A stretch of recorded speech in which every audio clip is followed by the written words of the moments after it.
নতুন বছৰৰ শুভেচ্ছা জনাইছোঁ। সঁচাকৈ ভূটানৰ পাদদেশত BTADৰ এই চকী এখন অনন্য সুন্দৰ ঠাই। বনভোজলৈ আজি হেজাৰ বিজাৰ মানুহ আজি ইয়াত সমবেত হৈছে। প্ৰায় স্কুল কলেজ বা অন্যান্য মানুহে ইয়াত এই সংগমস্থলীত মৰা পাগল দিয়া আৰু পাগল দিয়াৰ যি সংগমস্থলী এক অনন্য ঠাই। ইয়াত পক্ষীৰ কাকলিৰ গুঞ্জৰিত ধ্বনিয়ে আমাক অভিভূত কৰি তুলিছে আৰু ছাত্ৰ ছাত্ৰীসকলে মহা আনন্দেৰে এই স্থলীত আহি যিটো এটা উদ্দীপনা পাইছে সঁচাকৈ আমি অভিভূত হৈ গৈছোঁ। সঁচাকৈ এখন BTCৰ অনন্য সুন্দৰ এই চকী আৰু ভূটান পাদদেশৰ এই ঠাইত আহি বহু মানুহে অভিভূত হৈছে যে সঁচাই এখন অনন্য সুন্দৰ এই চকী এখন বনভোজস্থলী।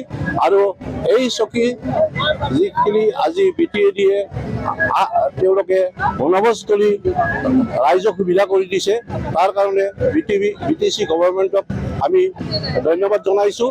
আৰু এই আজি 2026 চনৰ নৱবৰ্ষত হেজাৰ বিজাৰ মানুহে এই সংগমস্থলীত সমবেত হৈ তেওঁলোকৰ মনৰ আনন্দখিনি ইয়াত নিগৰি দিছে।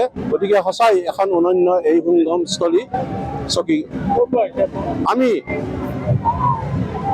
মেৰকুচি অঞ্চলৰ পৰা মেৰকুচি অঞ্চলৰ এখন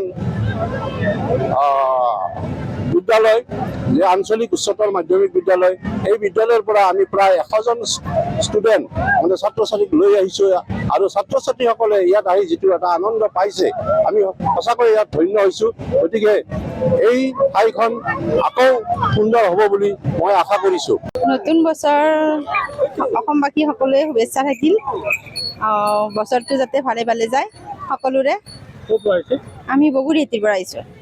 কেনেকুৱা লাগিছে এই ঠাই? ভালেই লাগিছে, গোটেইবিলাক ভালেই লাগিছে। পৰিয়ালৰ সৈতে একেলগে আহিছে? গোটেইবিলাক আহিছোঁ আমি, গোটেইবিলাক পৰিয়ালৰ সৈতে আহিলোঁ, ল'ৰা ছোৱালী গোটেইবিলাক লৈ আহিলোঁ। কি খানা কি বনাইছে? খানা হাঁহৰ মাংস, মুৰ্গী মাংস গোটেইবিলাক আছে।